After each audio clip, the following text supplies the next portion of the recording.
তো খেলা ছাড়া আর কিছুই বুঝিস না রে। হ্যাঁ, একদম খেলতে যাবি না, চুপচাপ বাড়িতেই বসে থাকবি, বুঝলি? উফ মা, শুরু হলো তোমার চেঁচামেচি।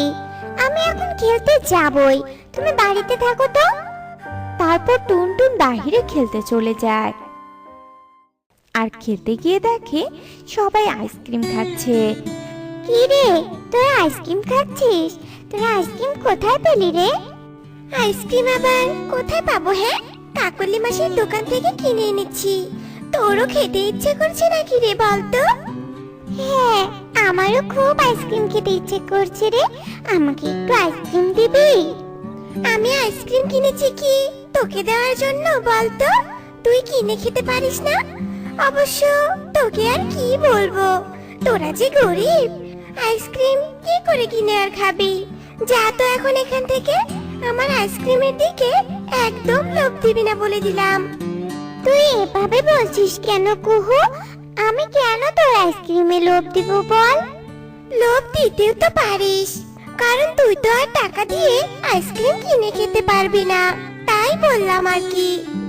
কুহুর কথা শুনে টুনটুন অনেক কষ্ট পায় আর কান্না করতে করতে বাড়ি চলে যায়। টুনটুনের কান্না দেখে টুনি বলে, কি রে মা, কি হয়েছে তোর? তুই তো একটু আগে খেলতে গেলি, তাহলে কান্না করছিস কেন এখন, বলতো আমাকে?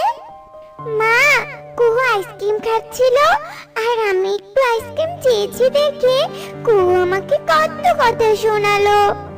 কাঁদিস না মা, আমরা তো গরিব, আমাদের তো ওদের মতো আর অত টাকা নেই মা। তোকে আইসক্রিম কিনে খাওয়াতে পারি না এই জন্য আমি। তবে তুই কষ্ট পাস না মা, আমি কাজে ভালো টাকা পেলে তোকে আইসক্রিম কিনে দেব, কেমন? তুমি সত্যি বলছো মা?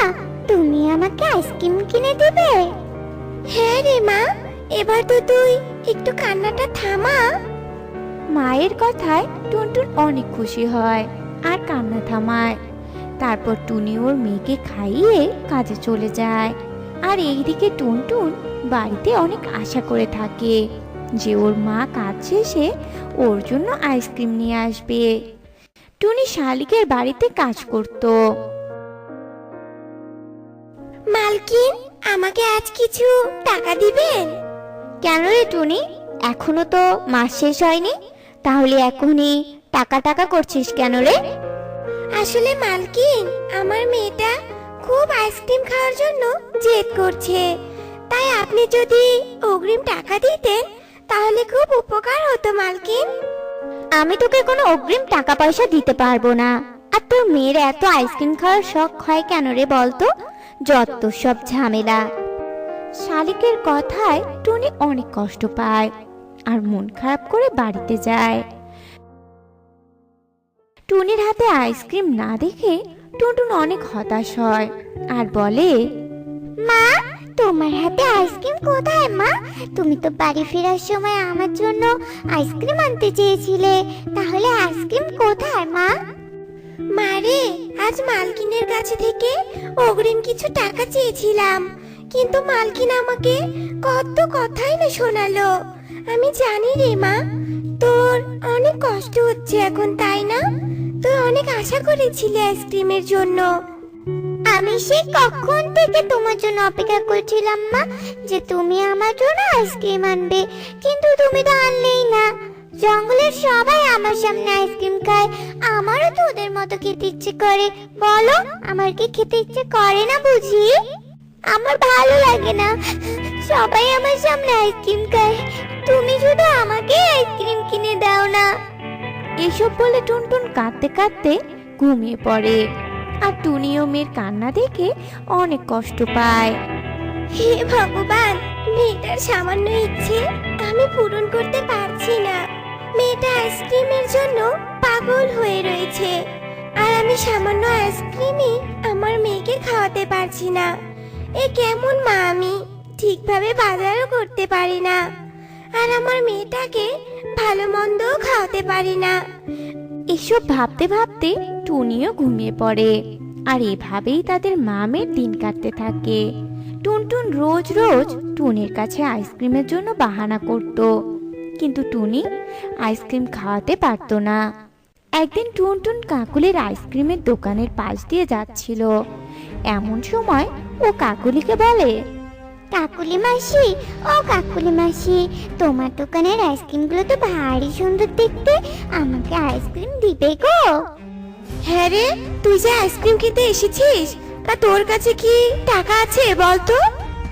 না মাসি, আমি মায়ের কাছে কত আইসক্রিম খেতে চাই, কিন্তু মা আমাকে দেয় না। তুমি আমাকে একটা আইসক্রিম দাও না মাসি। এই, তুই যা তো এখন এখান থেকে, একদম আমাকে বিরক্ত করবি না বলে দিলাম। টাকা নেই, আবার এসেছে আমার দোকানে আইসক্রিম খেতে। যা বলছি এখন এখান থেকে, যত সব। ছোট্ট টুনটুন তবুও কোনো কথা শুনতে চায় না, কাকুলির কাছে আইসক্রিম চেতেই থাকে। তারপর কাকুলি অনেক রেগে যায় আর টুনটুনকে ধাক্কা মারে। ঠিক তখনই টুনি সেখানে আসে আর টুনিকে দেখে কাকুলি বলে, এই যে টুনি, তুমি কি তোমার মেয়েকে একটু আইসক্রিমও কিনে খাওয়াতে পারো না নাকি? হ্যাঁ, এভাবে ভিখারির মতো আমার কাছে এসেছে আইসক্রিম চাইতে। তোমার মেয়েকে নিয়ে যাও তো তুমি এখন এখান থেকে। কাকুলির কথায় টুনি টুনটুনকে সেখান থেকে বাড়ি নিয়ে যায় আর একটি লাঠি দিয়ে টুনটুনকে মারে। তোকে অন্যের কাছ থেকে আইসক্রিম চাইতে হবে কেন রে মা, বলতো? এত আইসক্রিম খেতে কেন ইচ্ছে করে তোর? দেখলি, আজ তোর জন্য কাকুলির কাছে আমাকে কত কথা শুনতে হলো। আজ থেকে তোর বাড়ি থেকে বের হওয়া একেবারেই বন্ধ। এসব বলে টুনি বাড়ি থেকে বের হয়ে যায় আর একটি গাছতলায় বসে অনেক কাঁদতে থাকে।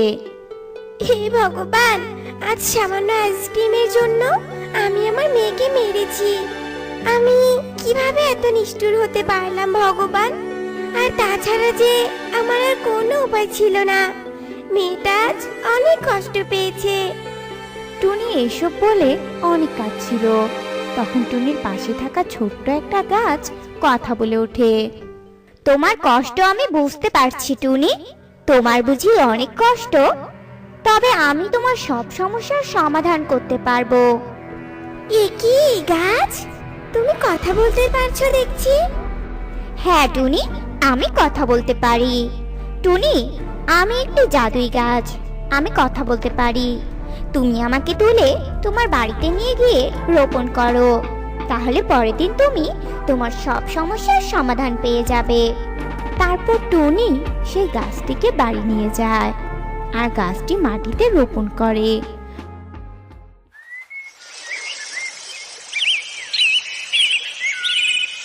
আর পরের দিন সকালে টুনি অনেক অবাক হয়ে যায়, কারণ গাছটি অনেক বড় হয়ে গিয়েছিল আর গাছটিতে অনেকগুলো আইসক্রিম ধরা ছিল। এগুলো দেখে টুনটুন আর টুনি অনেক অবাক হয়। মা, এই তো দেখছি আইসক্রিমের গাছ, এতগুলো আইসক্রিম, সব আমার মা। এগুলো আমি খাবো মা, এগুলো খেয়ে তো কোনোদিন শেষ করতে পারবো না আমি। আমার খুব মজা লাগছে। হ্যাঁ রে মা, এগুলো আজ থেকে তোর। তুই এই আইসক্রিমগুলো সব একাই খাবি, বুঝলি? তারপর থেকে টুনটুন সেখানকার আইসক্রিম খেত আর বাকি আইসক্রিমগুলো টুনি বাজারে বিক্রি করে ওর অভাব পূরণ করত।